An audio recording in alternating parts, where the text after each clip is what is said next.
हाँ जी, जंगू जी बताइए। आज जो तीनों जन संगठनों की आपकी बैठक हुई, उस बैठक में आपने क्या निर्णय लिया कि आपकी की क्या रणनीति? आज की बैठक में जिस तरीके से किसान, मजदूर, आम जनता, भारतीय जनता पार्टी की सरकार ऐसी नीतियां लागू कर रही है जिससे उनका रोजगार छिन जाए, फसल का भाव न मिले। विशेष रूप से जैसे एथेनॉल जैसी चीजें पानी बेच के सरकार को अपने मित्रों को लाभ पहुंचा रही है, उसके खिलाफ 10 अगस्त को बड़ी तादाद के अंदर किसान, मजदूर, व्यापारी, नौजवान, मनरेगा के मजदूर तमाम को इकट्ठा करके और गिरफ्तारी देने का प्रोग्राम है। रामेश्वर जी, आप बताइए, CI2 की तरफ से आपने क्या रणनीति तय की? पूरे देश के अंदर हिंदुस्तान की कॉर्पोरेट परस्त सरकार खानासारपूर्ण तरीके से मजदूरों के अधिकारों पर हमला करती है और कॉर्पोरेट घरानों की लूट का सीधा रास्ता उसने कर दिया है। तमाम स्थायी मजदूरों की समाप्त कर दिया है। ठेके पे मजदूर काम कर रहे हैं और सुविधा करने पर काम कर रहे हैं। उनके खिलाफ किसान मजदूरों में बहुत बड़ा गुस्सा है। इसके लिए इसको तय किया है कि हम जो है हमारी यूनिट स्तर पर जाकर के गांव-गांव में जाकर के और हम इस संदेश को देंगे कि 10 अगस्त को तमाम वो मजदूर, चाहे वो CI2 में संचित है या नहीं है, जो मजदूर है वो अपने हकों के लिए, बिल्डिंग को बनाने के लिए, अपनी मजदूरी को बढ़ाने के लिए, स्थायी करने के लिए, जो है महंगाई को कम करने के लिए और अपने रोजगार को बचाने के लिए लड़ेगा। सब गाँव में प्रचार करेंगे। हमारे जहाँ कार्यस्थल है वहाँ पर जाएंगे, गाँव में जाएंगे, मोहल्लों में जाएंगे और 10 अगस्त को बड़ी संख्या में जो है हनुमानगढ़ जिले का मजदूर हिस्सा देगा। आत्मा सिंह जी, आप बताइए कि लंबे समय से ये आंदोलन आप लड़ते आए हैं, ऐसी क्या नौबत आई है कि किसान, खेत मजदूर और मजदूरों को एक साथ आकर एक मंच पर लड़ना पड़ रहा है?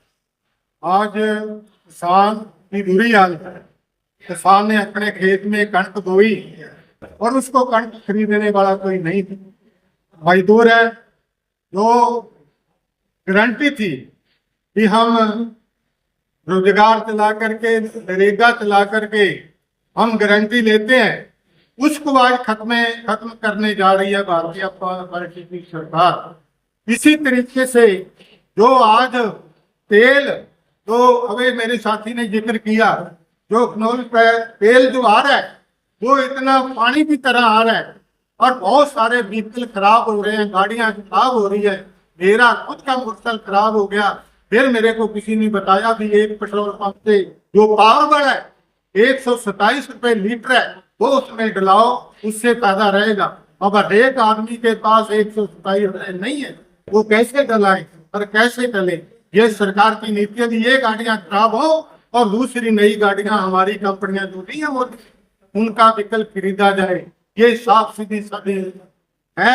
इसके लिए 10 तारीख को बहुत सारे साथी हजारों की तादाद में खेतिहर मजदूर तथा CI2 को गिरफ्तारियां देंगे और आने वाले टाइम में सड़कों पर इस सरकार के सामने टक्कर लेने की बात करेंगे।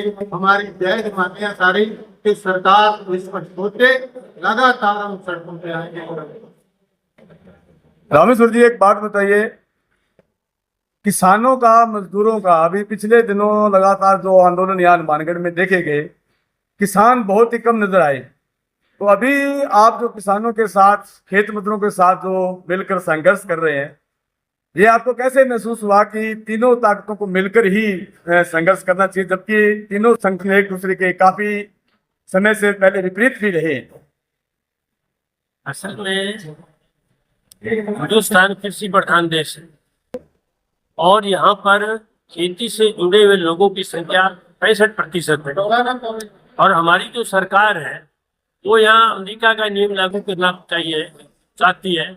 वहाँ की कर प्रणाली लागू करना चाहते हैं किसानों के ऊपर, जहाँ 1.5% लोग खेती पे निर्भर हैं और किसानों की कम से कम जोत जो है 470 एकड़ जोत है एक किसान की कम से कम।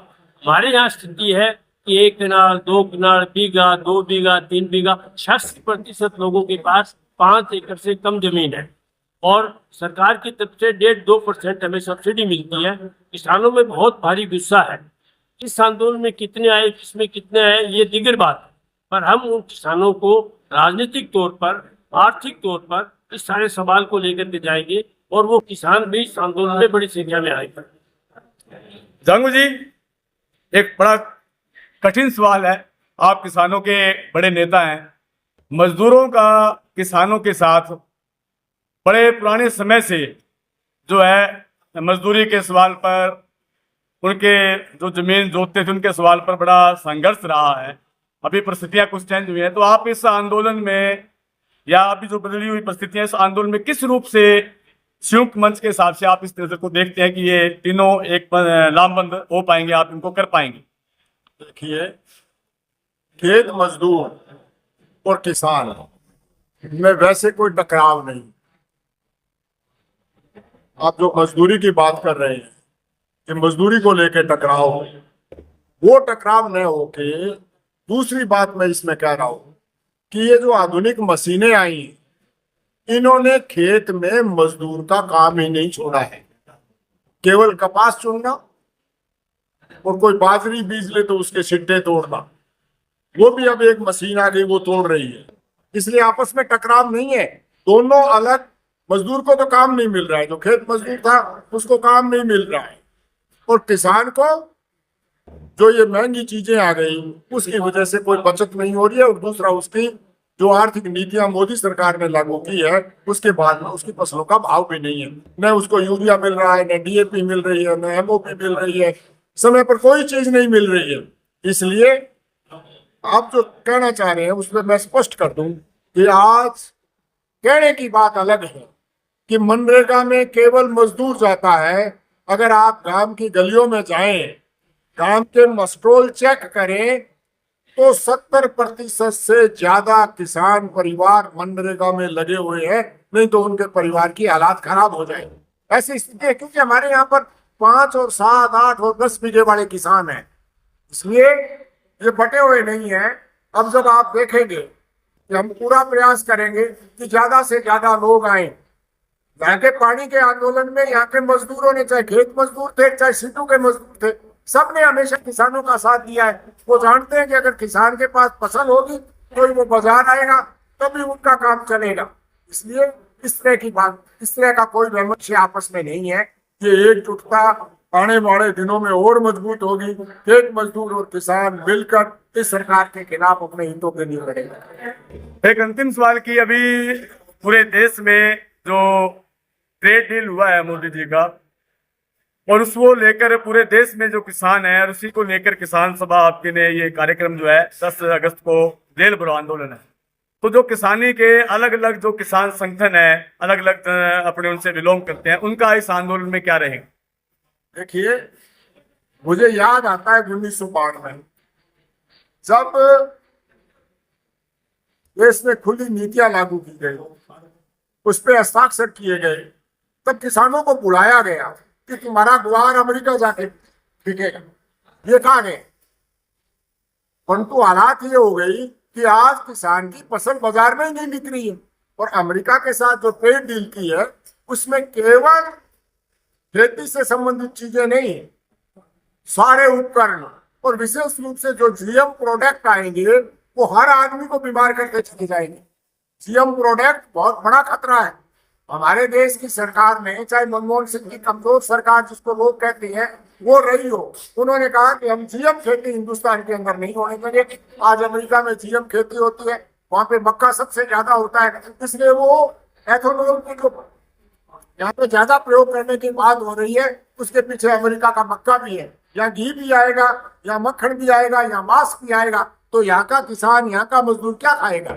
उसके पास कुछ भी नहीं बचेगा। इसलिए इस नीति के खिलाफ हिंदुस्तान के तमाम संगठन, अभी ठीक है कुछ लोगों ने अपना अलग टपली बना रखी है, कोई गैर राजनीतिक कहता है, कोई और कहता है, परंतु मेरा मानना है कि अगर कोई संगठन राजनीतिक उद्देश्य से नहीं बना है तो वो सच्चा संघर्ष भी नहीं कर रहा है, सच्चा संघर्ष नहीं कर रहा है। ये तो राजनीति कर रहे हैं, तेल ला रहे हैं और मंदिर और मस्जिद के नाम पे लड़ा के वोट लिए जा रहे हैं। हमको इस सारी चीज को रोकना है, इसलिए पूरी राजनीतिक समझ के साथ इन नीतियों का विरोध करना बहुत ही जरूरी है।